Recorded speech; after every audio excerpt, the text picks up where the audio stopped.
What happened to Mary? After the cross, we talk about the crucifixion, we talk about the resurrection. But then the story seems to go silent. The woman who stood closest to Jesus Christ in his final moments disappears from the spotlight. No sermons, no recorded speeches, no public leadership. And yet, without her, the story you know today would be incomplete because someone had to remember. Someone had to carry the details no one else saw. Someone had to speak when the time finally came. This is not the story of a public figure. This is the story of a quiet life that shaped the foundation of faith itself. And once you see it, you won't read the story of Jesus the same way again. Close your eyes for a moment. You're standing at the foot of a Roman cross. It is the middle of the afternoon, but the sky has gone dark. The light feels unnatural, as if the day itself is giving way. The ground had already shaken. Most of the crowd is gone now. What remains is quieter, heavier, harder to bear. The Roman soldiers are still there, speaking in low and different voices. For them, this is another execution, another long wait for death to finish its work. But just ahead of you, there is someone who has not moved. A woman, her back is turned, her frame is small, her shoulders look thin beneath a faded head covering. Her hands rest at her sides, not reaching, not trembling, not pulling away. She stands close enough to touch the wood of the cross. This is Mary. She does not collapse. She does not cry out. She remains there. Everything in front of her should have crushed her. From the first moment the story entered her life, she had carried it with quiet obedience, an angel's message, a birth under pressure and uncertainty, years of raising a son unlike any other. Then the day came when that son stepped out into public view, and the road ahead grew more dangerous with every passing season. Now it has led here. She lifts her face toward him. Then his voice breaks through the darkness, weak, strained, barely above a whisper. He says something to her, then to the young man beside her, John. Hold your mother. Only a few words. Yet in those words, Mary's entire life is rearranged. For years, everything had been bound to one calling. She was the mother of Jesus. Every memory she carried, every private sorrow, every unspoken fear, every moment of care had been tied to that bond. At the cross, that bond is not erased, but it is placed into other hands. Jesus entrusts her to John, and John to her. It is quiet. No crowd reacts. No one stops to reflect on it. But within that brief exchange, Jesus is still doing what he had always done, placing people where they needed to be, even while suffering. Mary is no longer standing beside the life she raised. She is being led into the life that will remain after him. The cross is not only taking something from her, it is also placing her inside a future she cannot yet see clearly. Then comes the burial, then the silence. This part is often passed over too quickly. The story usually rushes from crucifixion to resurrection, from grief to victory. But Mary had no way to rush through it. She had watched him die. She had heard his last words. She had stood near enough to see the end with her own eyes. So when the resurrection begins to be spoken of, when voices start saying he is alive, this does not reach her as a distant religious claim. It reaches a woman who personally witnessed his death.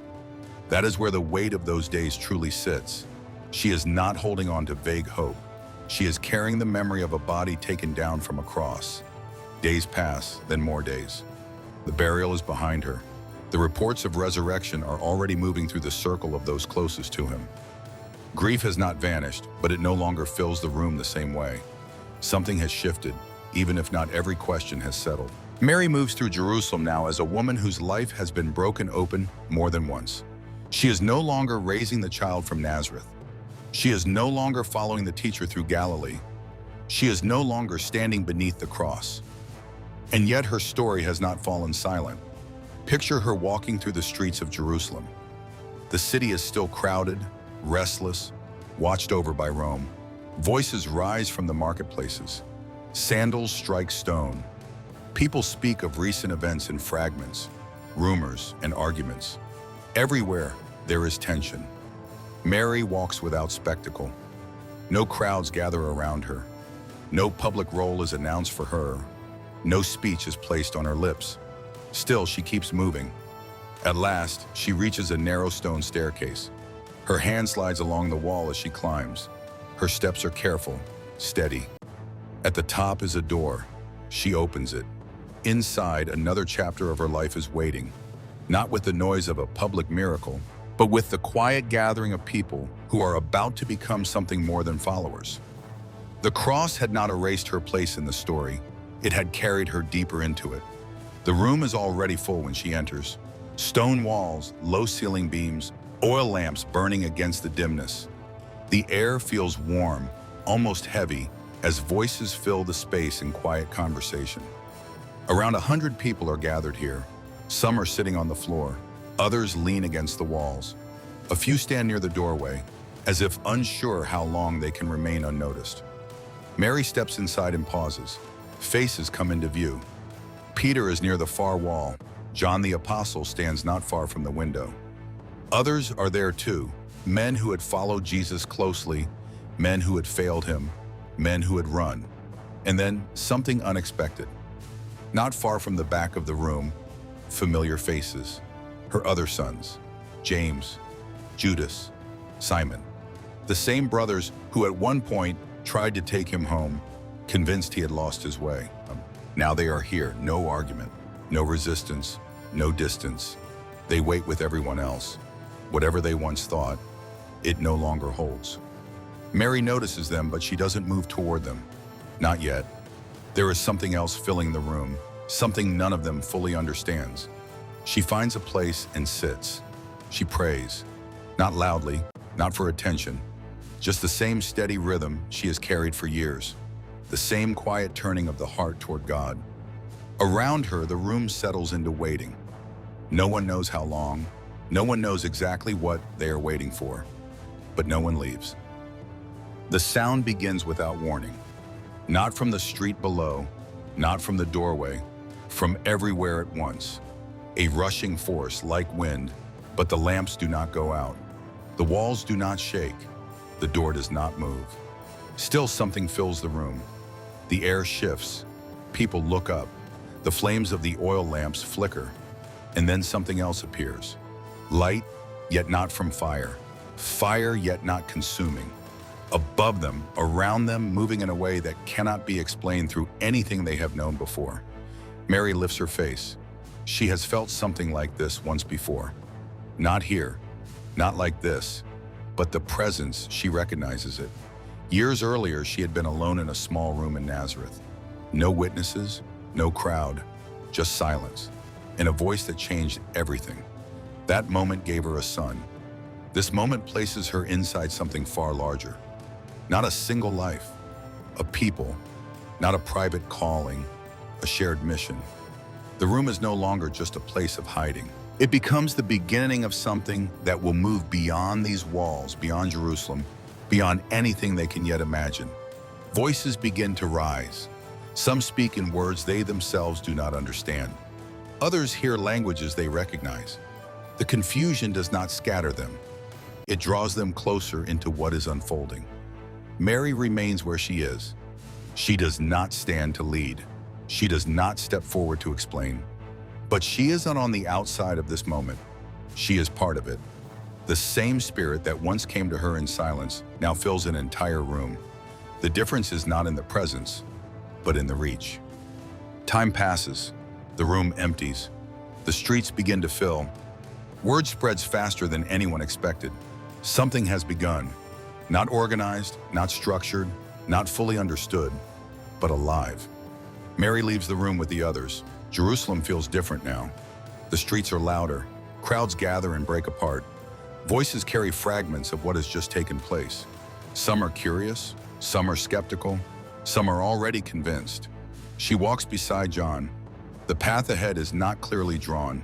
There is no written plan, no instructions explaining how this will unfold over years or decades. But she continues forward.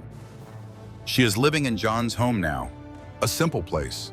Stone walls, a small courtyard, the same kind of daily rhythm she has known her entire life. She wakes early, grinds grain, bakes bread, carries water. Her hands move through familiar work, the same motions, the same quiet tasks that have always filled her days. From the outside, it looks unchanged, but people begin to arrive. They come one by one, then in small groups. New believers, those who heard Peter speak in the streets, those who left behind old certainties and now need to understand what they have stepped into. They all carry the same question. What was he like? Not the public moments, not the miracles witnessed by crowds. They want the details no one else can give. Mary sits with them in the courtyard by lamplight, across from faces that are searching for something real. For years, she had kept these memories within her, held quietly, turned over in her heart without speaking them aloud. Now she begins to share. The night the angel appeared, the journey to Bethlehem, the place where he was born, not a stable of wood, but a feeding space carved into stone. The shepherds arriving in the dark, breathless, speaking of what they had seen. The old man in the temple who held the child and spoke words she never forgot. The years in Nazareth, the ordinary days, the moments no one recorded. She does not tell it as a speech, she tells it as memory, simple, direct, personal. And those who listen, remember. They carry those words beyond that courtyard. They repeat them. Eventually they reach a man who was not there for any of it, Luke. He gathers accounts. He listens carefully. He writes them down. The story of the birth, the early years, the details no crowd ever saw. They do not come from public events. They come from Mary. Without her voice, those moments would have remained hidden. Instead, they become part of the story that continues to be told, generation after generation. The city continues to shift around them. What began quietly does not stay contained, and not everyone welcomes it. The city does not stay calm for long. At first, the gatherings grow quietly. People come, listen, leave with something they did not have before. Conversations continue in homes, in courtyards, in narrow streets where voices carry between stone walls. Then the tension begins to rise. Roman soldiers are no longer just watching. They start entering houses. You hear it before you see it, shouting from a nearby street, the sound of boots against stone. Doors forced open. A man is pulled outside. No trial, no explanation given to those watching. His only offense, following what they now call the way. The name is still new, the risk is not. News spreads quickly. Stephen is taken outside the city. Stones are raised. The crowd gathers. It ends the way these things often do, sudden, violent, final. Mary does not see it happen, but she hears. And when she hears, something familiar returns. Not confusion, not shock, recognition. She has already stood in a place where power crushed someone she loved. She has already watched authority turn fear into violence. Now it begins again, this time spreading through a growing community. The pressure increases. Homes are watched. Names are remembered. Faces are no longer anonymous. People begin to leave, not all at once, not as a single group, but steadily, quietly. Families slipping out of the city, taking what little they can carry. The gathering that once filled rooms in Jerusalem starts to scatter across regions, and the names continue to fall. James the Great is executed. Peter is arrested. Those who had walked closest to Jesus are no longer safe in the open. At some point, a decision is made, not announced publicly, not written down, but necessary. John the Apostle cannot stay, and Mary cannot stay either. Years earlier, at the cross, she had been placed into his care. That responsibility has not faded. If anything, the danger has made it more urgent. So they leave. Picture a harbor, the smell of salt in the air, tar, wood, fish, the sound of ropes pulled tight, waves striking against the hulls of ships, voices shouting in Greek across the docks. Mary stands near the edge. She has lived her entire life on land, from Nazareth to Bethlehem to Jerusalem. She has never crossed the sea. Now, in her later years, she steps onto a wooden ship. The ground shifts beneath her feet. The movement is unfamiliar. The shoreline begins to pull away. Slowly at first, then steadily. The land she has known her whole life disappears into the distance. Utawa. Days pass on the water. The rhythm changes. The constant motion of the ship. The sound of waves against wood. wind pulling at the sails, nights filled with stars, clear, endless, reflecting across a surface she had never seen before. The same stars she once looked at from a quiet rooftop in Nazareth now stretch over open sea. Nothing feels familiar. And yet, she continues. Then land appears again. A different coastline, different shapes, different sounds. They arrive in Asia Minor, modern-day Turkey.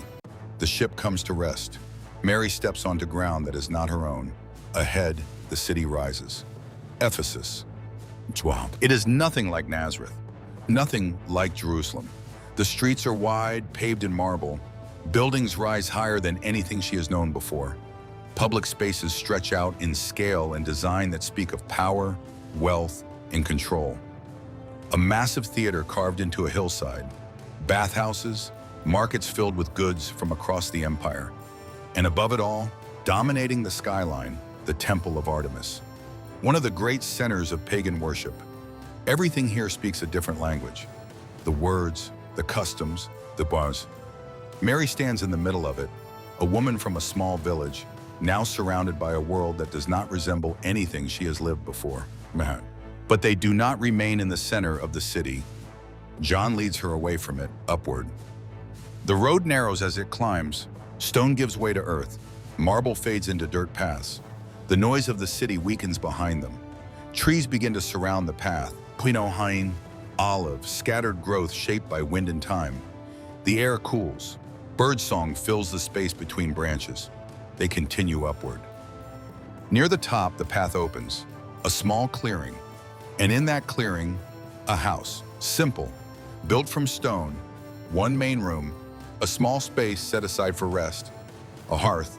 Narrow windows cut into thick walls. A nearby source of water. It is not large. It is not impressive. But it is enough. Mary steps inside. The room is quiet. Cool. The stone holds the air differently here. An oil lamp rests on a ledge. Bread is set down. Nothing about the space feels unfamiliar. Not because it is the same place, but because it carries the same kind of life. Years earlier, everything began in a small room in Nazareth. Now, far from that place, in another land, in another house made of stone, her life settles into a similar rhythm once again. She wakes, she works, she prays. No audience, no recognition, no written record of these days. The story continues, but without noise. And yet, what she carries has not been lost. The memories remain. The moments she once shared in quiet courtyards now travel beyond her voice. People continue to speak what they heard. And those words continue to move, far beyond Jerusalem, far beyond the land she left behind. The journey did not end at the cross. It did not end in the upper room. It led here, to a quiet house on a hillside, far from everything familiar. And still the same faith remains. The house remains quiet. Days pass without record. No crowds, no gatherings like the ones in Jerusalem. No voices writing things down. Only the rhythm of ordinary life. Morning light enters through narrow openings in the stone. The air is still. The same simple tasks return each day. Mary wakes early. She prepares food. She draws water. Her hands move the same way they always have. Years have not changed that. The work is familiar. The pace is steady. Nothing about it draws attention. And yet, this is where her story continues. She does not write anything. No letters, no account of her own life, no explanation of what she has seen. There is no scroll with her name on it, no official role assigned to her, no title given. The woman who stood at the center of the beginning remains outside the center of attention. But what she carries has not disappeared. The memories stay with her, not as ideas, not as distant reflections, as lived moments, a voice in the night, a child placed in her arms, a journey under pressure. Years of watching, listening, holding things without speaking them aloud. Those memories had already been shared once, quietly, carefully, with those who came asking. They had listened. They had remembered. They had carried those words further than she ever would. Somewhere along that chain, a writer gathered them. Luke shaped them into an account that would move far beyond a single generation. The details remain simple. a child wrapped and laid in a manger, shepherds arriving in the dark. A moment in the temple when a boy spoke with a clarity beyond his years. These are not public events recorded by crowds. They come from one place, from Mary. Time continues. Years, possibly decades. The outside world changes, cities rise and fall, leaders come and go. The movement that began in a small room spreads across regions, languages, cultures. But here on this hillside above Ephesus, the pace remains unchanged. The same prayers, the same silence, the same faith. There is a tradition tied to this place. Centuries later, a description would guide people to a small stone house on this very hillside. The structure is simple, about 7 meters by 7 meters. Foundations that trace back to the 1st century. People come. They walk the same path up the mountain. They stand in front of the same kind of walls. Some enter quietly. Some leave written prayers behind, placing them into the stones. Across time, the place has drawn attention, not because of size or power, but because of who may have lived there. Several leaders of the church would visit. Pope Paul VI, Pope John Paul II, Pope Benedict XVI. Different generations, different eras. The same location. Whether every detail can be proven or not, the pattern remains consistent. A life that began in obscurity continues in the same way. No platform, no public recognition, no written legacy signed in her own hand. And yet, her voice did not disappear. It moved through others, through those who listened, through those who repeated what they heard, through writings that would cross centuries. Every time the story of Jesus' birth is told, every time the details are spoken, that voice is still present, not directly, but unmistakably. Step back for a moment, see the full path. A young girl in Nazareth, alone in a room, saying yes without knowing where it would lead. A life shaped by ordinary work, grinding grain, carrying water, preparing meals, while holding something far beyond ordinary understanding. A son who grew, who stepped into the public eye, who drew people in and pushed others away. A cross, a room filled with waiting, a city that turned hostile, a journey across the sea, a hillside far from home. And then, silence again. Not empty, not meaningless, just unseen. Her life never became public in the way others did. No speeches recorded, no letters preserved, no position held. But the foundation she carried remained, and it continues. The story does not close with an ending that people can point to. No final scene recorded, no last words written down. Only a life that stays consistent from beginning to end. Faithful, steady, unnoticed by the world around it. Some lives are remembered because of what they build in public. Others remain because of what they carry quietly and pass on. Mary's life belongs to the second kind. Mary's story doesn't end with a moment people can point to. No final speech, no recorded goodbye, no public recognition. Just a life that remains steady from beginning to end. She was there at the start. She was there at the cross. And she remained present when everything began to spread beyond what anyone could control. She didn't build something visible. She carried something that others would carry forward. And because of that, her voice still reaches across time, quiet but impossible to remove. So maybe the question isn't about what she achieved. Maybe it's this: if your life were never seen, never recognized, would you still remain faithful to what you were given?